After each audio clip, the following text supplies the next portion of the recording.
Que la paz de nuestro Dios sea con cada uno de nosotros.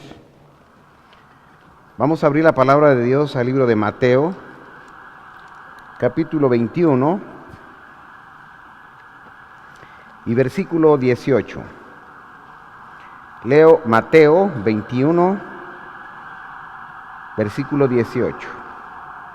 Dice así la palabra. Por la mañana, volviendo a la ciudad, tuvo hambre, y viendo una higuera cerca del camino, vino a ella y no halló nada en ella, sino hojas solamente, y le dijo: nunca jamás nazca de ti fruto. Y luego se secó la higuera. Pueden sentarse, hermano.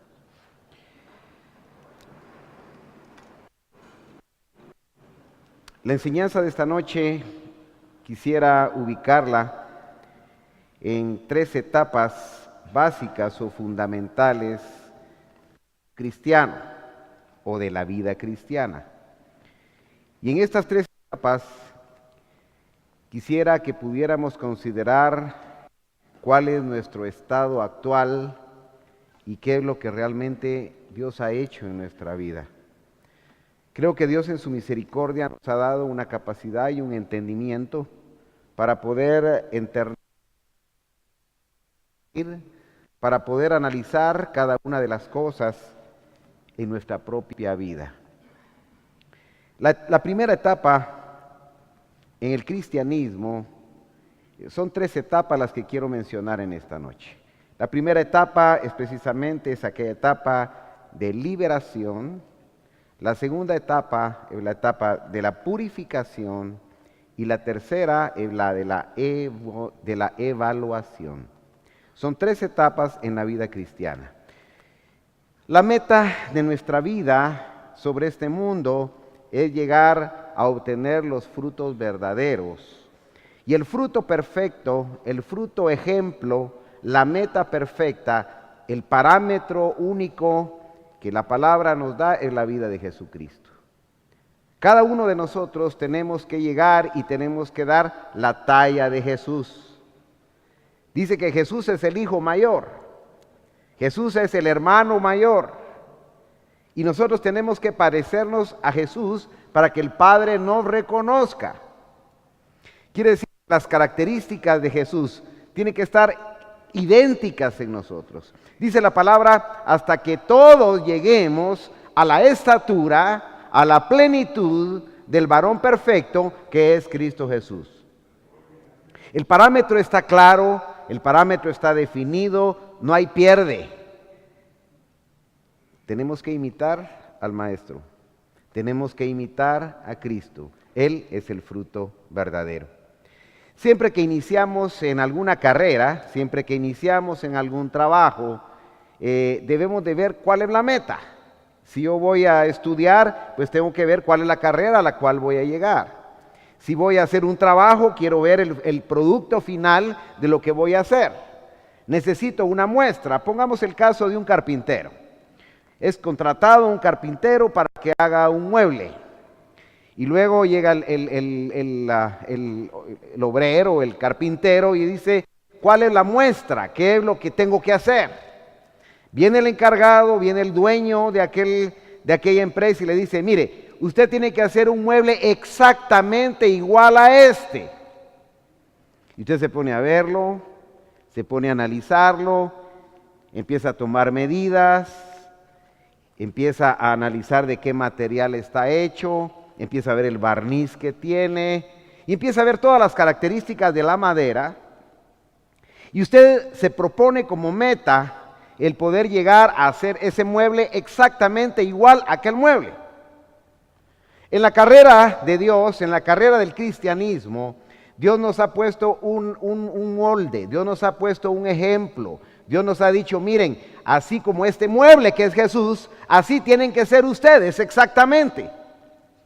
Para poder nosotros entonces imitar a Jesús, tenemos que conocer a Jesús. Y para conocer la vida de Jesús, necesitamos adentrarnos en la palabra de Dios. Necesitamos conocer la medida, la talla, necesitamos ver el espíritu de Cristo, necesitamos ver el carácter de Cristo, la personalidad de Cristo. Y cuando nosotros tengamos claro y definido quién es Cristo, vamos a iniciar en esta carrera hermosísima de un día llegar a ser igual a Él. Amén, hermano. El objeto no es venir y crearse dentro de nosotros una religión. El propósito no es que hayan más evangélicos. El propósito no es que la iglesia Avivando la Fe se llene de gente. El propósito no es que las ofrendas aumenten en la iglesia, ni que el templo crezca en una forma material. Lo importante es que la gente que llega a la iglesia se logre introducir dentro de una carrera espiritual. Y aquí está el modelo. Aquí está el mueble que se llama Jesucristo. Y nosotros tenemos que llegar a ser exactamente igual a Él. Ahora alguien decía, hermano, pero es que eso no se puede. Pero es una demanda de parte de Dios. Dice la palabra, sed santos, ¿qué dice? Como yo soy santo. ¿Y qué más dice? Y sin santidad, ¿qué dice? Nadie verá al Señor. La buena pregunta es, ¿y si el Señor lo dijo? Entonces, ¿por qué lo pongo en duda? Los hombres y las mujeres de Dios, que en aquel día tomen la figura de Cristo, la gente pagana, la gente malvada, la gente impía, va a decir, es que no se podía ser cristiano, es que no se podía ser bueno, es que no se podía ser con Cristo. Y ahí van a aparecer Marcos, ahí se va a aparecer Juan, Ernesto, ahí va a aparecer Bernabé, ahí va a aparecer algunos de la iglesia Avivando la Fe, amén. Ahí va a aparecer cada uno de los que tomaron la forma de Jesús, y Dios en aquel día le va a decir a toda gente impía, y le va a decir, mira, aquí hay un buen grupo de Avivando la Fe que tomó la forma de Jesús. ¿Verdad que sí se puede? Y dice la palabra, porque todo lo puedo en Cristo que me fortalece. Hemos entrado a un proceso muy especial, muy particular, en el cual esta carrera es difícil, hermano, pero no imposible. Y a la vez el Señor dice que su yugo, ¿qué es, hermano? Es ligera, su carga es ligera, su yugo es fácil. Él está llevándola junto con nosotros. Y de que se puede, se puede. Y hemos visto, hermanos, dentro de la iglesia, dormir hermanos con un testimonio claro, preciso de la imagen de Jesucristo. Quizás en los últimos momentos, a través del dolor de una enfermedad, la purificación de una larga y dolorosa prueba de enfermedad, pero han llegado a tomar la figura de Jesús. Amén. Pero hablemos entonces de esas 3 etapas en la vida del cristiano y evaluemos en qué etapa estamos nosotros y poder alcanzar la meta que Dios ha propuesto y que nosotros hemos propuesto en nuestro corazón. Quiero que leamos un poquito atrás y veamos ahí en Mateo 21, siempre en Mateo 21, pero en el versículo 1. Y aquí viene la etapa primera del cristianismo y es precisamente la etapa de la liberación y es la primera etapa del primer amor. Es aquella etapa en la cual el cristiano se encuentra con Dios, se encuentra con un nuevo evangelio, se encuentra con una nueva sabiduría, se encuentra con el amor de Dios, se encuentra con que todo era malo, pero de pronto algo es bueno. Y viene Dios y hace una entrada triunfal en la vida del cristiano. Jesús hace una entrada triunfal en la vida de un pecador. Esa entrada triunfal provoca un gozo en el corazón. Esa es la primera etapa del cristianismo. Y quiero que veamos aquí pausadamente. Dice, cuando se acercaron a Jerusalén y vinieron a Betfagé, al monte de los olivos, Jesús envió 2 discípulos. Aquí es cuando alguien viene y Dios manda a un predicador, a un siervo de Dios, quizás a un hombre muy sencillo, quizás un hombre de pocas letras, porque para el evangelio no se necesitan letras, se necesita revelación de Dios. Y quizás venga aquel hombre aquellos dos, dice que Jesús viene y envía a dos de sus discípulos y dice que los envía. Y esos dos hombres son aquellos hombres o aquellas mujeres que un día te predicaron el evangelio de Jesucristo. Te dijeron que había una esperanza de salvación. Te dijeron que había un camino diferente al que la gente tiene. Y dice, diciéndole, id a la aldea que está enfrente de vosotros, y luego hallaréis una asna atada a un pollino con ella, desatarla y traédmelos. ¿Cuándo sucede eso?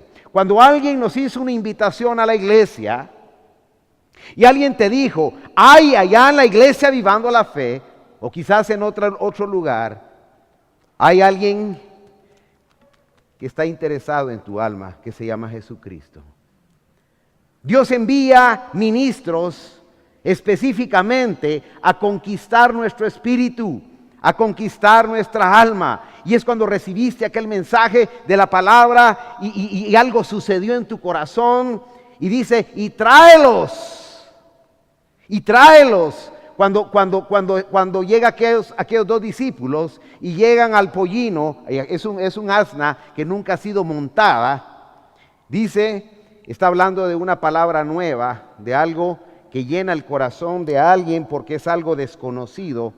Asna atada a un pollino, desatarla y traédmelos. Ya nos dimos cuenta, hermanos, que no venimos de nuestra propia cuenta aquí a la iglesia. Hay gente que dice, algún día voy a ir a la iglesia. Momento, algún día Dios quiso traerte a la iglesia. Y envió a sus discípulos, envió a sus siervos para que te hablaran de ese evangelio. Y te montaran y te trajeran, te desataran aquel pollino. Y dice aquí algo precioso. Y desatarla y traérmelos. Y si alguien os dijere algo, decir, el Señor los necesita y los enviará. Todo esto aconteció para que se cumpliese lo dicho por el profeta cuando dijo, decida la hija de Sión, he aquí tu rey viene a ti, manso y sentado sobre un asna, sobre un pollino, hijo de animal de carga. Y los discípulos fueron e hicieron como Jesús les mandó. Dios nos trajo a este camino y Jesús viene a enseñorear en la vida de nosotros. Viene montada en un asna porque el Señor viene y trae algo nuevo, precioso a nuestra vida. Cuando el evangelio vino a nuestra vida, hermanos, sucedió algo fenomenal en nuestro corazón. Yo no sé cuál es la experiencia que tú tuviste al venir a la iglesia, al encontrarte con el Dios vivo y verdadero, al encontrarte con este evangelio que cambia, que sana y que salva. Sucedió algo maravilloso cuando yo me encontré con este evangelio, hermanos. Porque yo crecí en una iglesia evangélica, desde muy niño fueron sembradas ciertos fundamentos de lo que era el cristianismo. Y ahí crecí, llegó el momento en que esto no me interesaba, era parte quizás de una costumbre, un costumbrismo religioso. Pero cuando yo encontré esta palabra, cuando yo encontré la verdad, ese Jesús vivo, y entró en mi corazón algo tan especial, tan maravilloso, que yo no lo podía explicar, hermano. Yo deseaba, hermanos, me comía la Biblia y la leía de pasta a pasta y conseguía un diccionario aquí, conseguía este libro acá, miraba cuáles eran las raíces griegas, las raíces hebreas, buscaba las raíces latinas y trataba de ver porque había una emoción en mi corazón. Había un hambre para poder entender qué es lo que había sucedido. Dios me trajo al evangelio. Yo creo que ha sido la experiencia de muchos de nosotros cuando venimos a los pies de Cristo. Deseamos, hermanos, hacer cualquier cosa. Póngame a hacer lo que quiera. Si quiere me pone en la puerta, si quiere me pone en los baños, si quiere yo quiero servir en la iglesia. Y ese momento precioso es esa primera etapa, que es esa etapa de liberación, en donde es liberada nuestra alma, en donde son rotas las cadenas que el mundo y el pecado tenían en nuestra vida. Hemos sido libres del pecado, hemos sido libres de la muerte, hemos sido libres, hermanos, por el perdón de Cristo en la cruz del Calvario, y eso nos hace feliz. Esa primera etapa es una etapa maravillosa, en la cual uno quiere estar en la iglesia, en la uno quiere estar con los hermanos, uno quiere leer la Biblia y busca una versión esta y otra versión la otra y la compara con esta y miren y qué sé yo, uno vuelve a leer un pasaje y empieza a llorar lo lee de otra manera y lo vuelve a llorar y lo vuelve a leer y lo vuelve a llorar, porque hay algo nuevo que Dios está trayendo. Ese Jesús viene montado en ese pollino y viene a gobernar nuestra vida.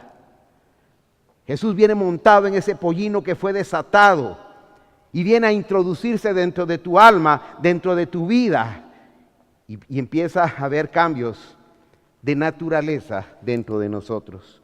Y los discípulos, versículo 6, fueron e hicieron como Jesús les mandó, y trajeron el asna y el pollino, y pusieron sobre ellos sus mantos, y se sentó encima.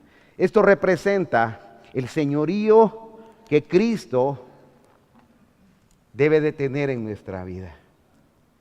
Cuando tú le has entregado tu vida al Señor, cuando tú has venido acá a la iglesia y le has dicho, Señor, haz de mi vida lo que tú quieras, incondicionalmente, entregas lo que tienes, das lo que posees, tu tiempo, tu vida, tu conocimiento, cambias tus formas, tus maneras. Tu vida empieza a ser totalmente diferente en ese sentimiento de lo que la palabra le llama el primer amor. Es ese momento de liberación en donde Jesús entra reinando a tu vida. Jesús entra montado en un pollino y dice que los mantos fueron puestos sobre él y dice, y se sentó encima, versículo 8. Y la multitud, que era muy numerosa, tenía sus mantos en el camino, y otros cortaban ramas de los árboles y las tendían en el camino. Es cuando venimos a la iglesia, venimos a este camino y vienen los hermanos, bienvenido hermano, qué bueno, qué alegre que usted conoció también a Cristo. Qué maravilloso tenerlo aquí. Y hermanos, y sentimos que esto, la iglesia de Dios, es un verdadero paraíso. Yo no sé si fue tu experiencia, pero sí fue mi experiencia. A todos los hermanos los vemos lindos, hermano. A todos los hermanos los vemos con ojos de amor. Todos los hermanos los vemos con ojos de sabiduría. Porque en nosotros hay benevolencia. Porque en nosotros hay pureza. Porque Cristo ha entrado a reinar a nuestra vida. Luego, hermanos, viene y dice, y la gente que iba delante y que iba detrás aclamaba, Hosana al Hijo de David. Hosana significa salve, salve. Cuando la salvación viene a nuestra vida, hermanos, hay un júbilo dentro de nuestra alma. Hay algo dentro que te decía que la vida pecaminosa que estabas llevando te iba a llevar a la muerte. Y quizás no conocías este evangelio, pero cuando entramos al evangelio, cuando se rompió esa maldición que había del pecado y de la muerte, y viene aquella esperanza, Cristo montado en un pollino y dice, salve, Hosana, Hosana, el que viene en el nombre del Señor. Ese momento tan especial, que no es una emoción pasajera, o no debe de ser una emoción pasajera, sino que debe ser la presencia misma de una renovación, de una nueva carrera que se inicia en nuestra vida espiritual. Cuando entró en Jerusalén, versículo 10, toda la ciudad se conmovió diciendo, ¿y quién es este?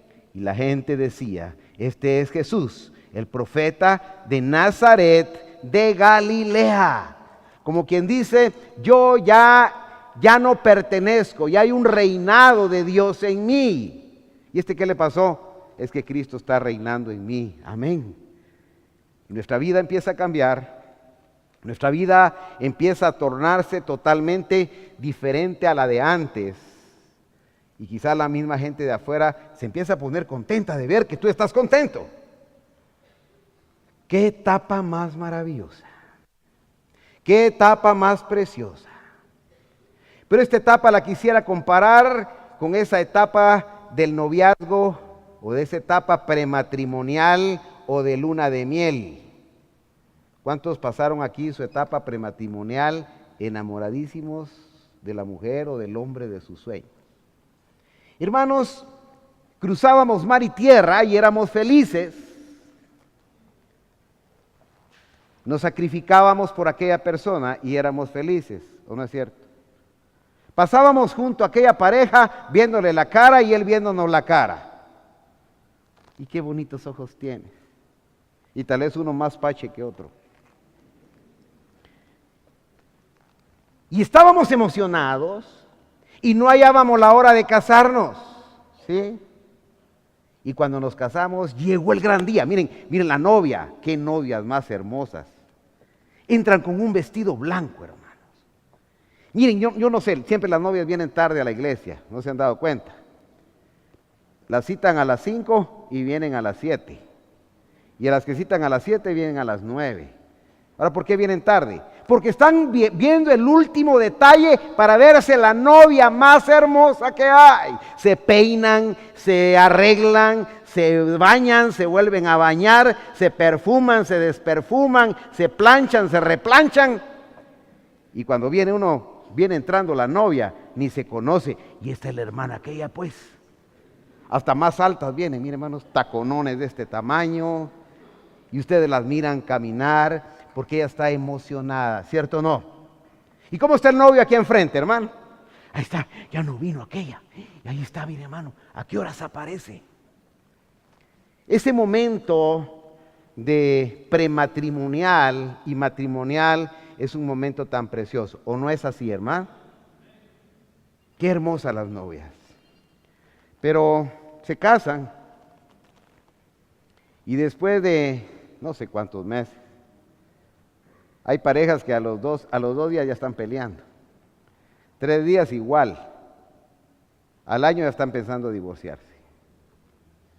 Hermanos, cuando pasa la emoción por ser pasajera, es esa primera etapa del cristianismo en el cual muchos de nosotros entregamos aquí en la iglesia todo lo que teníamos.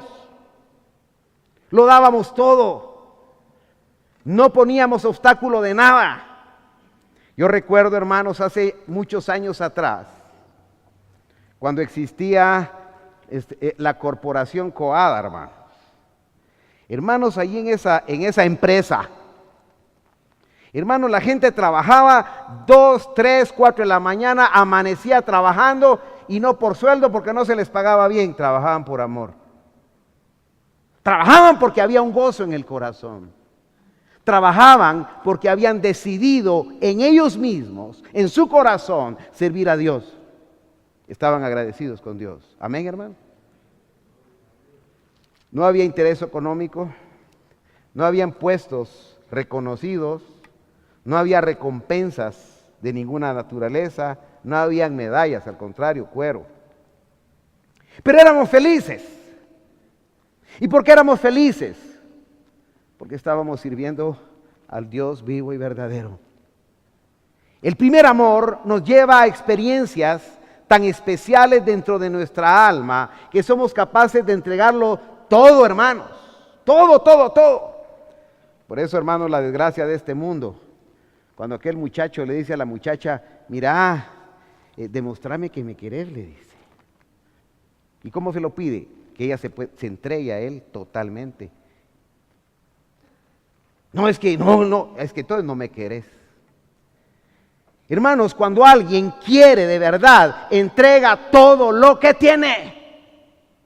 Y ese primer amor, esa etapa, cuando Cristo vino, y hosana al que viene en nombre del Señor, esa etapa en la cual hay una emoción preciosa. Pero viene la realidad. Y tenemos que enfrentarnos cada uno ante nuestra propia realidad.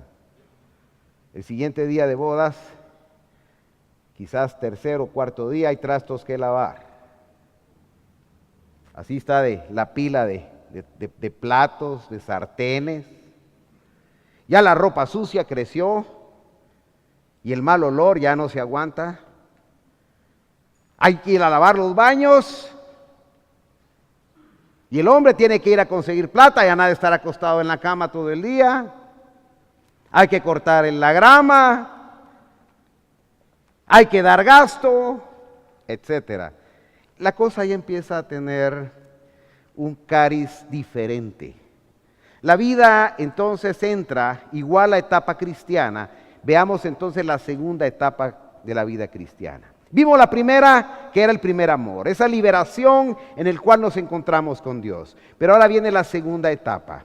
Y es esa etapa precisamente de purificación, es esa etapa de limpieza, esa etapa en la cual Dios quiere sacar todas las maldiciones que hay en nuestra vida, todos los vicios, todos los hábitos. No es fácil, hermanos, quitarse las mañas que traemos del mundo. Las costumbres del mundo vienen ligadas a nosotros. Nuestras malas costumbres, nuestra mala manera de comportarnos, nuestra forma de vida, nuestra cultura no es la cultura de los hijos de Dios.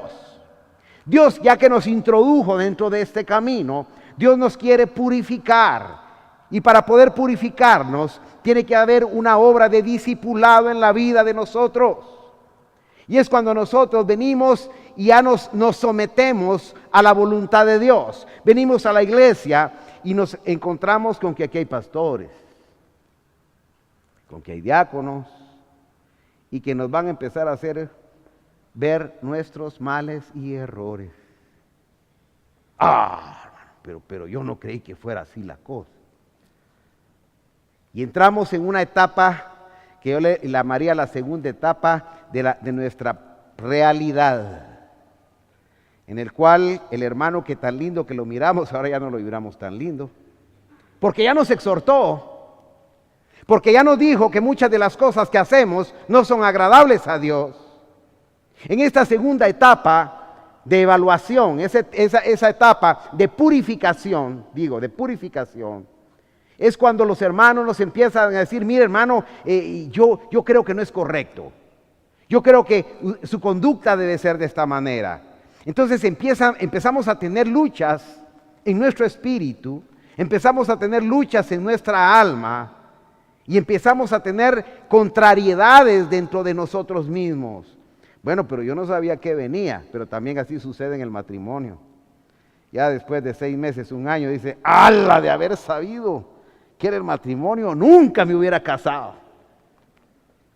Yo estoy seguro que hay muchas mujeres que dirán, que dicen exactamente lo mismo. ¡Ala! De Dios saber cómo iba a ser dice, pero ni hubiera pensado en él. Igualmente los hombres con las mujeres, no crea. De haber pensado yo cómo iba a ser esta mujer. Las cosas cambian y es precisamente esa necesidad de ser purificado, es ahí donde se va a ver quién es quién y si realmente hay un interés para poder llegar a la meta que habíamos platicado, que era precisamente aquel mueble que era Jesús. La meta ahí está, pero tenemos que pasar 3 etapas fundamentales del cristianismo. Y veamos cómo lo presenta aquí la palabra. Después de que Jesús entró aquí a Jerusalén, igualmente cuando entró a nuestra vida, versículo 12, y entró en el templo de Dios. ¿Sabe qué dice la palabra? ¿Sabe qué es usted desde el momento en que Cristo entró a reinar a su vida? ¿Sabe qué? ¿Qué somos? Somos el templo del Espíritu Santo. Tú eres el templo del Espíritu Santo. ¿Lo crees? No. Ahora Jesús entró reinando a tu vida y le dijimos: Hosana, bendito el que viene en el nombre del Señor. Y viene Cristo a reinar en nuestra vida, pero ahora viene Jesús. ¿Pero qué significa reinar? El reinado no es de reírse, el reinado es de poner las cosas en orden. ¿Me explico, hermano?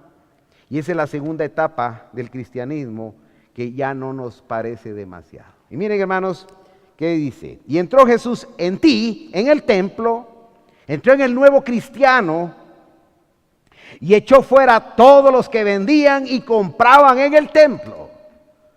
Hermano, solo imagínese aquella escena cuando entra el Señor Jesús y ve el templo que era de Él, el templo que era de Dios, y lo encuentra hecho un mercado. ¿Cómo encontrará Dios nuestra vida cuando venimos al camino, hermano? Negocios por aquí, negocios por allá, trampas por aquí, trampas por allá. negocios turbios, vida fraudulenta, engaño, rencor. Y llega el Señor y encuentra nuestra casa totalmente desordenada, totalmente llena de impureza. Y viene Jesús al templo, que eres tú, y empieza a hacer un trabajo de purificación. Dios aquí en la iglesia está haciendo un trabajo de purificación en nuestras vidas. Y dice entonces, vendían y compraban en el templo. ¿Y qué hizo Jesús, hermano? Volcó las mesas de los cambistas y las sillas de los que vendían palomas. ¿Qué le parece, hermano? El gran Jesús, con toda la paz del corazón, cuando viene a reinar a nuestra vida y encuentra que en nuestra vida hay desorden que no está conforme a la voluntad de Dios, dice que Jesús viene y levanta las mesas, las volca, viene y levanta las sillas y las derriba. Cuando Dios empieza a trabajar en nuestra vida, hermanos, hay muchas cosas que nosotros hacemos que son parte de una cultura social, que son parte de una cultura de ancestros, que para nosotros no son malas. Hay muchas costumbres. Miren, hermanos, hay cosas que realmente dejan mucho que desear. Recuerdo que fuimos una vez a una visita pastoral y nos estaban guiando para parquear. Mire, hermano, es que mire, esas son puras babosadas. Es que mire, hermano, es que usted la jode. Así decían los hermanos que nos estaban guiando. Y hermanos, y los hermanos que iban de la visita estaban escandalizados. ¿Y qué hacemos, hermano? Pues díganle. Eso no es la cultura del cristianismo. Eso no son los modales de un hombre, una mujer que ha conocido a Dios. Cuando se acercaron a exhortar a los hermanos y a decirle, hermano, y eso era malo, pues. Hermanos, muchas de las cosas que nosotros hacemos como parte de una cultura, no tenemos la conciencia de que sea malo. Pero viene Dios y tiene que volcar las mesas, tiene que volcar las sillas, tiene que provocar una revolución en el templo que es nuestra vida. Y tienen que empezar a suceder cambios. Y esos cambios van a venir quizás de aquel hermano que cuando venimos a la iglesia en nuestro primer amor nos dio el abrazo de bienvenida, pero ahora nos está exhortando. Y nos está llamando al orden y nos está enseñando el camino y nos está ubicando dentro del principio de Dios. Esta etapa, hermanos, es una etapa bien difícil. Es una etapa que pueda crear mucha confusión. Imaginemos a un Jesús santo, santo, santo. A un Jesús perfecto, perfecto, perfecto. Y de repente está levantando las mesas de los cambistas. Cristo empieza a trabajar y a revolucionar nuestra vida íntima, nuestra vida personal. Hay muchas cosas que tú haces, aún dentro de la iglesia, que no son agradables a Dios. Y Dios tiene que venir a través de Jesucristo y empiece a darse una revolución dentro de nuestro corazón para que se provoquen los cambios, porque seguro con ese vocabulario no te vas a parecer a Jesús. No sé si me explico. No vamos a dar la talla de Jesús. Alguien te tiene que decir que el trato que le estás dando a tu mujer no es el trato de un siervo de Dios. Alguien te tiene que decir que el trato que le estás dando a tu marido no es el trato de una sierva de Dios. Alguien te tiene que decir que ese negocio que estás haciendo ilícito no es agradable a los ojos de Dios. Alguien te tiene que decir que esos hábitos que tú tienes no son agradables a Dios. Hay hombres que no tienen ni siquiera la capacidad para poder sostener sus propios hogares. Y aquí es donde tiene que venir el Espíritu de Dios a través de alguien y le dice, mira hermano, dice la palabra que el que no provee para su casa es como impío y niega la fe. Pero eso ya duele, hermano. Cuando nos empezamos a confrontar con la verdad, es cuando vemos esa actitud revolucionaria del Señor, levantando las mesas, levantando las sillas, revolucionando nuestra vida, y se tiene que formar un caos dentro de nosotros, porque no logramos comprender si todo estaba tan bonito, si tan bonitos los cantos que cantábamos al inicio, tan hermosas las alabanzas, tan lindos los hermanos. Pero ahora somos atravesados por los mismos hermanos. Somos atravesados por la misma palabra y somos atravesados por el mismo Jesús. Por eso dice, y volcó las mesas de los cambistas y las sillas de los que vendían palomas y les dijo, escrito está. ¿Qué le dice? Mi casa, casa de oración, que dice, será llamada, mas vosotros la habéis hecho cueva de ladrones. Hermanos, hace 15 días entregamos al Señor el alma de una jovencita. Yo tengo esa encomienda que dar a la iglesia. Una jovencita que entregó su vida a Dios desde los 8 años. Sufrió una enfermedad de una diabetes juvenil desde los 8 años. Vivió con esa diabetes juvenil durante 17 años. Y siempre quiso confiar en Dios de todo su corazón. Entregó su vida, entregó su tiempo, entregó su corazón, entregó sus fuerzas a Dios. Nunca aceptó la ayuda más que la ayuda de Dios. Y se mantuvo fiel hasta la muerte.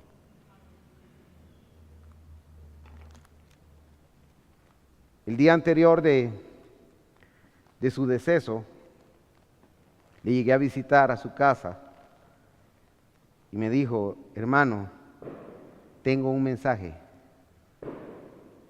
que dar. Bien, hija, le dije yo, porque me atendió muy bien, me atendió re bien, consciente. ¿Y cuál es tu mensaje, hija? Mire, me dijo, yo estoy triste, muy triste. Y quiero exhortar, me dijo, oiga hermano, quiero exhortar a los jóvenes de la iglesia. Y esta noche yo exhorto en nombre de esta niña y en nombre de Dios a los jóvenes de la iglesia. A ver, dime, porque la niña ya estaba ciega. Tenía ya cerca de 2 meses, 1 mes de estar ciega totalmente. ¿Y cuál es tu exhortación, hija? Le dije yo. Dímela, yo la voy a trasladar a la iglesia. Yo la voy a trasladar. La exhortación es para los jóvenes, me dijo. Y ojalá que los jóvenes me oigan esta noche. Porque esta exhortación viene de parte de Dios. ¿Sabe qué tristeza llevo en mi corazón? Me dijo. Que los jóvenes de la iglesia solo llegan a buscar novio. Solo llegan a buscar novia. Solo llegan a coquetear a la iglesia. Solo llegan a ver qué consiguen. Solo llegan a hacer la obra del diablo, me dijo. Y yo me siento triste, me dijo. Porque no van a la iglesia a buscar a Dios. Porque no llegan a la iglesia, me dijo, a buscar cambiar su vida, sino que se comportan igual que las de afuera, igual que los de afuera. Hermano, yo quisiera gritar, yo quisiera dar esa exhortación a los jóvenes. No tengas pena, hija, le dije, yo lo voy a hacer. Y no voy a perder oportunidad para exhortar a los jóvenes. Mi casa, casa de oración será llamada y no cueva de ladrones. No venimos a la iglesia a enamorar patojas. No venimos a conseguir novio ni novia. Ese no es el lugar para la iglesia. No es el lugar que Dios ha establecido. Aquí se ha establecido para adoración a Dios. Claro, en su momento los jóvenes tendrán que buscar su pareja. Tendrán que buscar con la iluminación del Espíritu Santo cuál es la mujer y el hombre que les conviene para poder vivir en santidad. Y estamos de acuerdo con ellos. Y los vamos a apoyar. Y vamos a caminar junto con ellos. Les vamos a aconsejar. Los vamos a ubicar. Pero nos damos cuenta que no hay un noviazgo puro, Un rato son novios de este joven, y al rato son novios de la otra joven, y al mes ya son novios del otro joven. Hermanos, ¿y entonces qué pasa? ¿Qué se volvió la iglesia?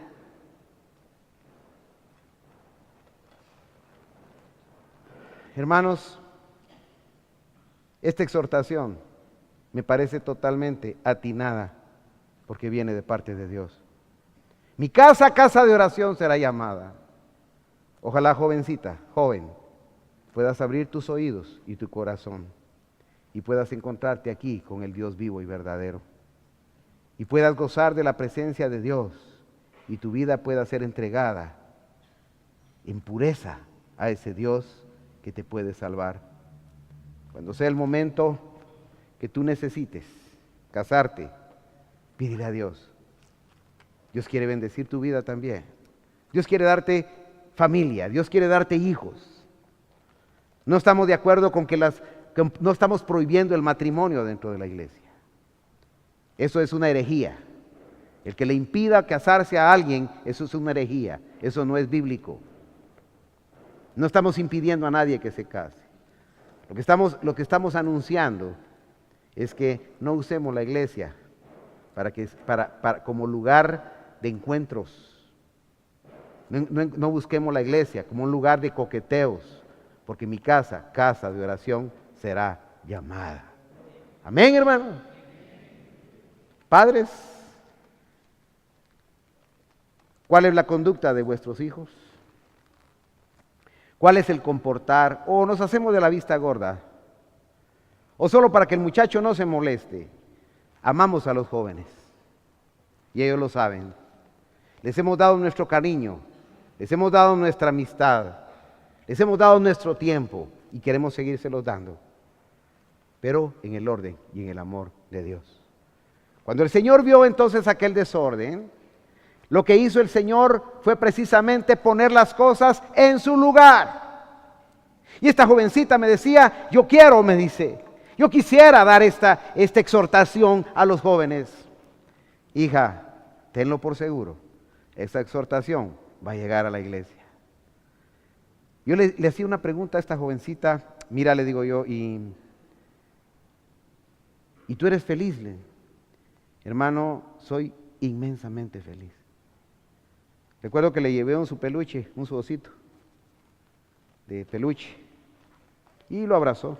Aquí lo tuvo en su pecho. Estuvimos ahí un buen rato con ella, y aquí lo mantuvo todo el tiempo, hermanos, con una ternura y una paz, una pureza de lo más hermoso. Se sentía la presencia y la imagen de Dios mismo allí. Hija, le dije yo, ¿eres feliz de verdad? Sí, hermano, me dijo, soy muy feliz. Pero ya te diste cuenta de algo, le dije yo. Ya te diste cuenta que estás ciega. ¿Qué piensas de eso? Le dije yo. ¿Sabe qué, hermano? Me dijo. Si estoy ciega es porque mi Señor quiso que estuviera ciega. Si Dios, me dijo, quiere devolverme la vista, que a Dios sea la gloria. Y si no me la quiere devolver, me dijo, yo soy feliz con mi Señor. ¿Cuántos dan gloria a Dios, hermano? Eso es la imagen de Cristo. Esa es la imagen de alguien, hermanos, que ha recibido ese trato de Dios. Cuando Cristo viene a nuestra vida, las mesas son volcadas, las sillas tienen que ser levantadas, tiene que haber una revolución en nuestro espíritu. Los cimientos de nuestro mismo hogar tienen que cambiar. Hay muchas cosas que cambiar en nuestras casas. Evaluemos cada quien. Es tiempo entonces de purificación, y dice, versículo 14, y vinieron a él en el templo ciegos y cojos, y ¿qué dice? Y los sanó.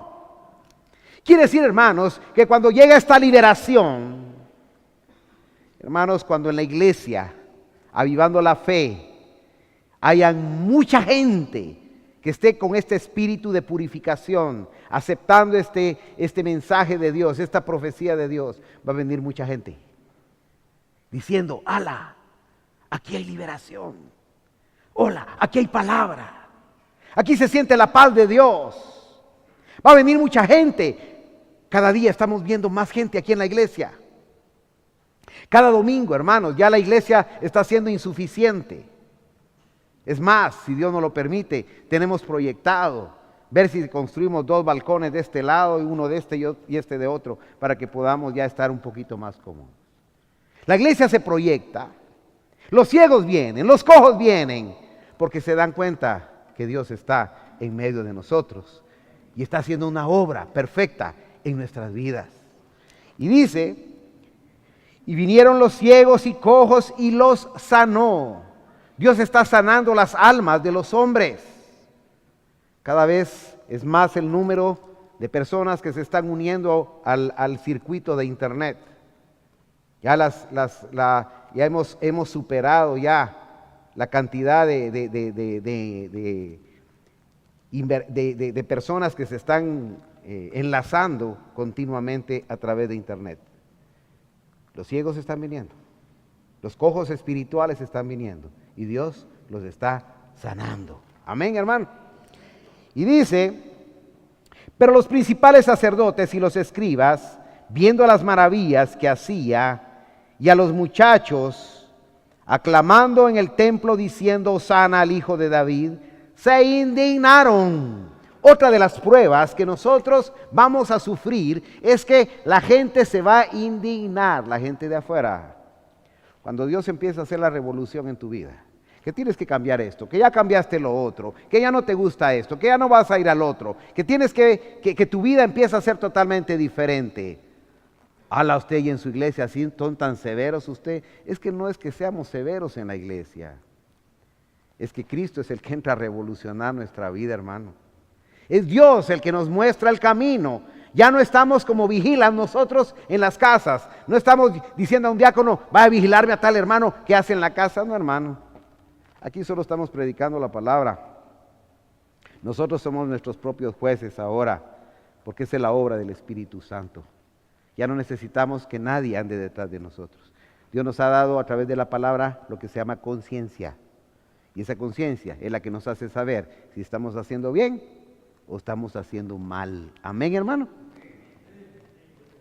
Dice, pero la gente se molesta y dice, Hijo de David, se indignaron y le dijeron, oye lo que estos dicen. Y Jesús les dijo, sí, nunca leísteis de la boca de los niños y de los que maman perfeccionaste la alabanza.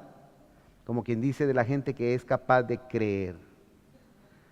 Aquí no se necesita que tú tengas un título teológico. No necesitas saber cuántos libros has leído de teología. La teología embota la cabeza. Yo soy el licenciado, doctor en teología. Eso embota la cabeza, hermano.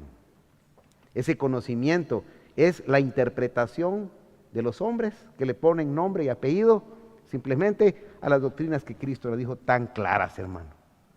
Entonces Dios puso, dice, la alabanza en los niños y la puso en los que maman y ahí lo perfeccionó todo.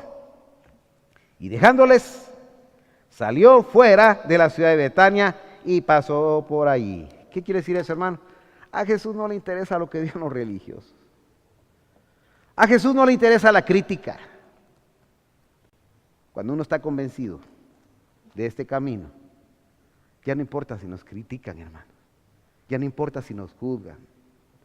Ya no importa nada.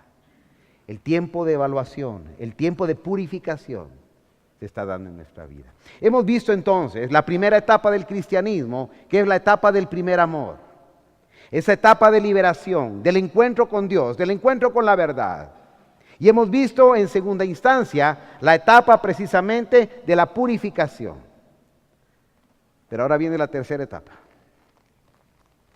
Y creo que esa etapa es la etapa de definición en nuestra vida. Y esa etapa es la etapa quizás más dura que tuvo que sufrir el mismo pueblo de Israel. Miren qué cosa simbólica más preciosa lo que empieza a suceder. Tú ya entraste entonces, pasaste ese momento de emoción, ya te enamoraste y todo. Ya la palabra fue sembrada en ti y ya la purificación a través de la palabra ya fue dada.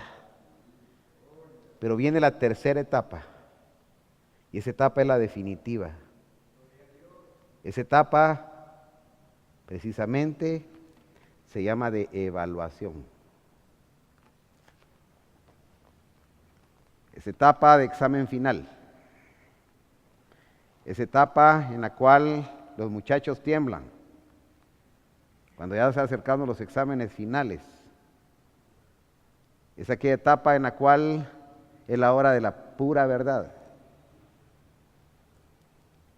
Dios tiene hambre y quiere comer. Y quiere comer frutos, pero frutos agradables. Higos agradables. ¿Quiénes han probado los higos, hermano? ¿Han probado los higos? Un higo maduro, dulce, delicioso, jugoso. Dios tiene hambre de higos maduros, dulces, agradables. La buena pregunta es, ¿será que le podemos dar a Dios de esos frutos? Esa es la etapa de evaluación. Y dice la palabra de esta manera. Seguimos leyendo versículo 18. Mateo 21, 18. Por la mañana, volviendo a la ciudad, ¿qué dice? ¿Quién tuvo hambre? Jesús, ¿sí? Ya había hecho su entrada triunfal, ya había hecho la purificación del templo, y ahora el Señor, bueno, ya trabajó mucho. Ya hizo un trabajo por nosotros, ¿o no es así? Trabajó arduamente para ir con aquel pollino y entrar a tu alma, entrar a tu vida, en esa entrada triunfal. Murió en la cruz por ti y te mostró el plan de salvación. Ya siguió trabajando en nuestra vida, limpiando ese templo de todas esas maldiciones que llevamos en nuestro corazón. Ahora viene el Señor. Y ahora tiene hambre, porque ha trabajado mucho. Y viene el Señor, dice, dejo a aquellos religiosos y ahora viene y tiene hambre. Dios tiene hambre. Jesús tiene hambre. Y después de todo lo que ha sembrado, ¿qué es lo que espera de nosotros, hermano? Buenos frutos, ¿o no es así, hermano? Frutos agradables, frutos espirituales, frutos dulces, frutos jugosos. Este tiempo de evaluación es el tiempo que cada uno debemos de considerar en nuestra propia vida. Si el Señor viene a buscar frutos en mí, ¿qué frutos encontrará? ¿Cuáles son los frutos que estoy dando? Hay frutos del Espíritu y hay frutos de la carne. Los frutos de la carne son odio, rencor, resentimientos, mentiras. Los frutos de la carne son las pasiones bajas, los malos sentimientos, las malas acciones. Pero las obras del Espíritu, esos higos maduros, son el gozo, paz, mansedumbre, templanza, dominio propio, amor, misericordia, bondad. Si el Señor Jesucristo viniera esta noche, el Señor no viene a buscar religiosos. Miren qué bonita la analogía que dice aquí la palabra. Por la mañana, volviendo a la ciudad, tuvo hambre. Y viendo una higuera cerca del camino, vino a ella y ¿qué dice? Y no halló nada en ella. Qué triste, ¿no? ¿Cuántos años tienes de estar en la iglesia? Compartí algo de esto allá en Malacatán el viernes pasado. ¿Cuántos años tenemos de estar en la iglesia? ¿Un año? ¿2 años? ¿5? ¿10? ¿15? ¿20? ¿30? ¿Cuántos frutos podrá encontrar el Señor? Él tiene hambre. Ha trabajado mucho en nuestra vida y Él quiere encontrar algo exquisito en ti.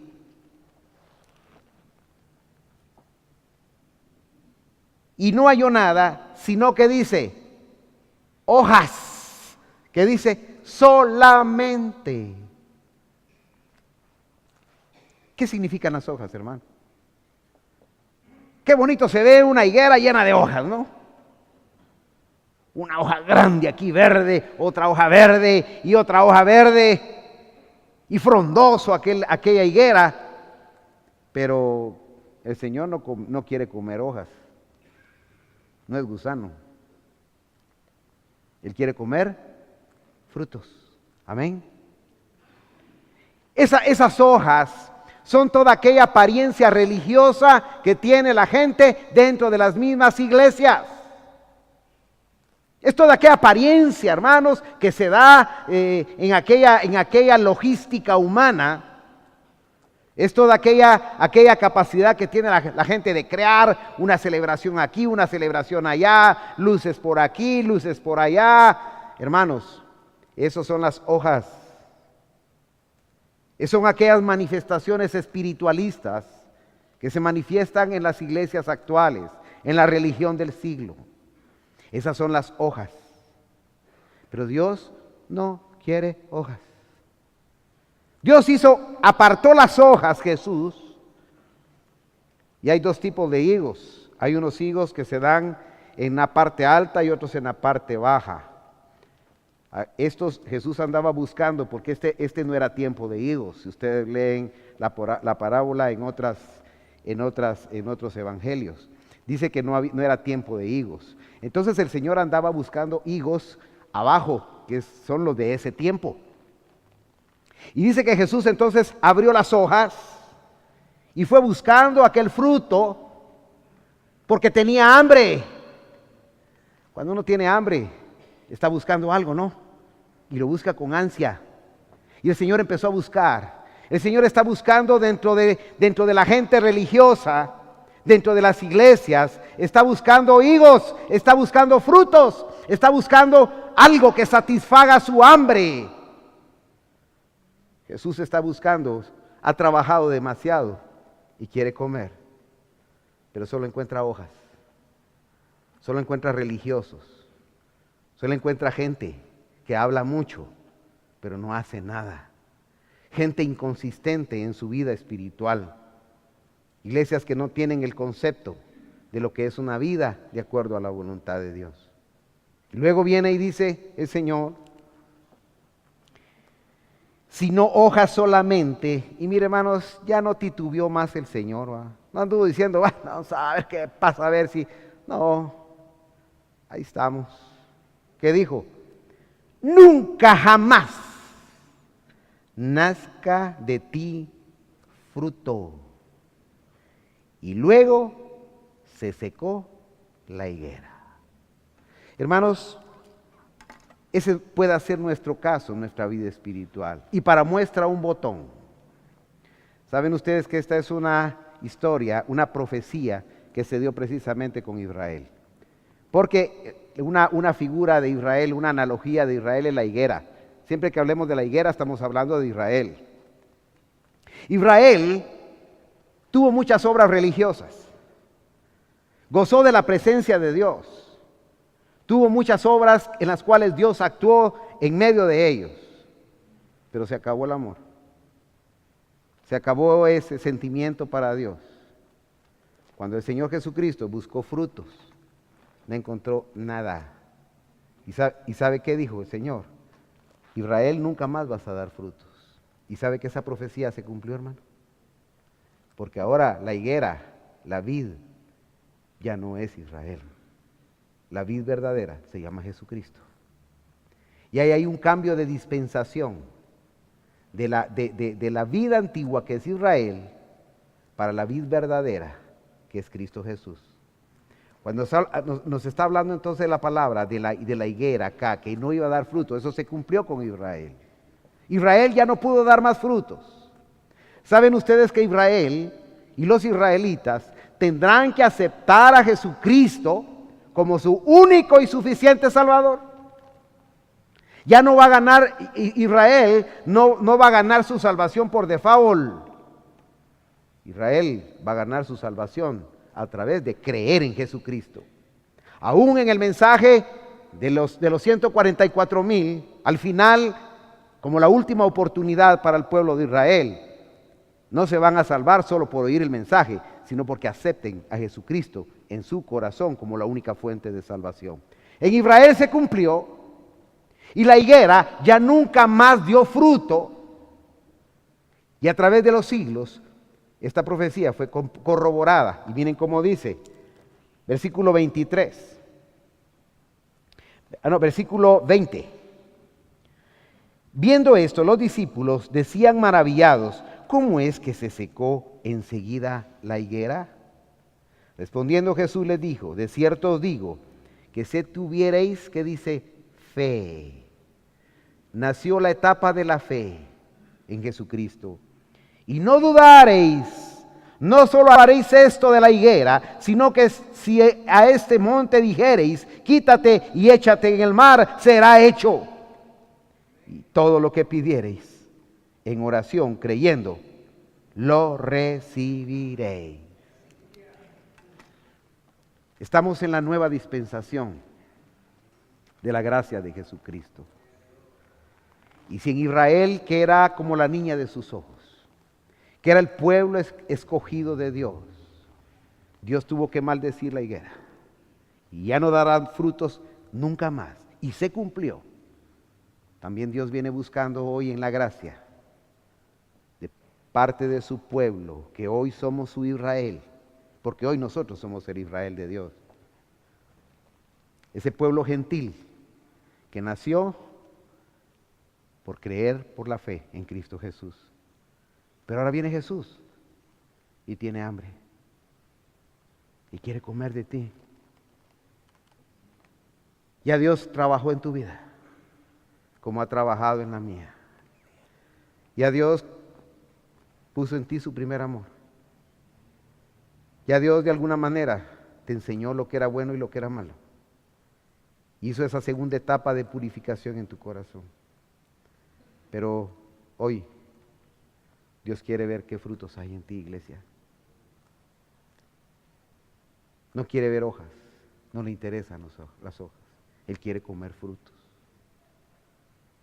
Yo te pregunto en esta noche, ¿cuáles son tus frutos? ¿Será que los frutos que tú tienes en tu higuera son capaces de satisfacer el hambre de Jesús? Él quiere frutos espirituales. ¿Cuál es tu relación familiar? ¿O estamos en la casa como que somos perros y gatos? Los vecinos hablan mal de nosotros porque somos mal ejemplo. Nuestros hijos descarriados. Somos iracundos. Somos peleoneros. Somos pendencieros. ¿Será que esos frutos serán agradables a Dios? La pregunta es, ¿cuáles son tus frutos?